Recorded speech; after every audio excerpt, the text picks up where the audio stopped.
ये जो बुलडोज़र संस्कृति देश के अंदर डेवलप हो रही है, ये बहुत घातक है और बहुत ख़तरनाक है। मुझे माइनॉरिटी लफ्ज़ से बहुत उलझन होती है। हम माइनॉरिटी किस बात के लिए, क्यों माइनॉरिटी इस्तेमाल करें? मुसलमान था, उसके घर को दबा कर दिया, पूरा घर ज़मींदोज़ किया। चलिए घर अवैध, आपकी आइडियोलॉजी के लोग अपराध करें तो कोई मतलब नहीं। आपके आइडियोलॉजी के लोगों की कोई गलती हो तो आपको कोई एक्शन नहीं है होने का।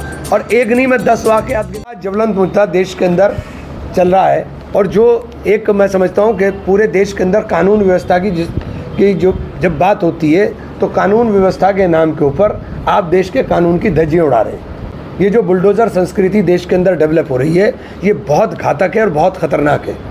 और इस बुलडोज़र संस्कृति के ख़िलाफ़ हम लोग बार बार आवाज़ उठाएंगे और बोलेंगे। आप अदालत को नहीं मान रहे हो, एक रात के अंदर आप किसी का भी मकान अवैध घोषित कर देते हो। छतरपुर का कांड इसकी सबसे बड़ी जीती जाती मिसाल है। छतरपुर के अंदर जिस आदमी के घर को ढाया गया वो कोई क्रिमिनल रिकॉर्ड वाला आदमी नहीं, जस्ट वहाँ पर प्रदर्शन हो रहा था। प्रदर्शन में थोड़ा हंगामा हुआ, पथराव हुआ, तो प्रदर्शन में अगर प्रदर्शन में पथराव हुआ, हिंसक हुआ, उसके लिए आप हिंसक धाराओं में मुकदमा कायम करो, जेल भेज दो, समझ में आता है। लेकिन उसका पूरा का पूरा घर, चूँकि एक वेल ऑफ फैमिली थी और मुसलमान था, मुझे माइनॉरिटी लफ्ज़ से बहुत उलझन होती है। हम माइनॉरिटी किस बात के लिए, क्यों माइनॉरिटी इस्तेमाल करें? मुसलमान था, उसके घर को दबा कर दिया, पूरा घर ज़मींदोज़ किया। चलिए घर अवैध आप बता रहे, लेकिन उसमें खड़ी हुई गाड़ियाँ तो वैध थी, सारी गाड़ियों के ऊपर बुलडोज़र चला दिया। तो ये जो आप काम कर रहे हो, ये काम पूरी तरीके से देश के कानून की धज्जियाँ उड़ा रहा है। देश के कानून को मानने का काम नहीं कर रही सरकार, तो ये बहुत घातक है।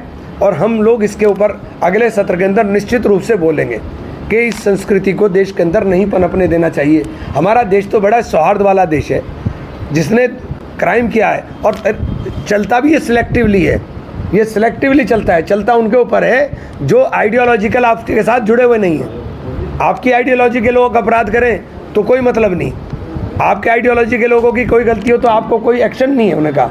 और एक नहीं, मैं 10 वाक़यात गिनवा सकता हूँ कि आपका बुलडोज़र सेलेक्टिव चलता है। तो हम इस बुलडोज़र की संस्कृति के ख़िलाफ़ देश के अंदर माहौल बनाने का काम करेंगे और बात करेंगे।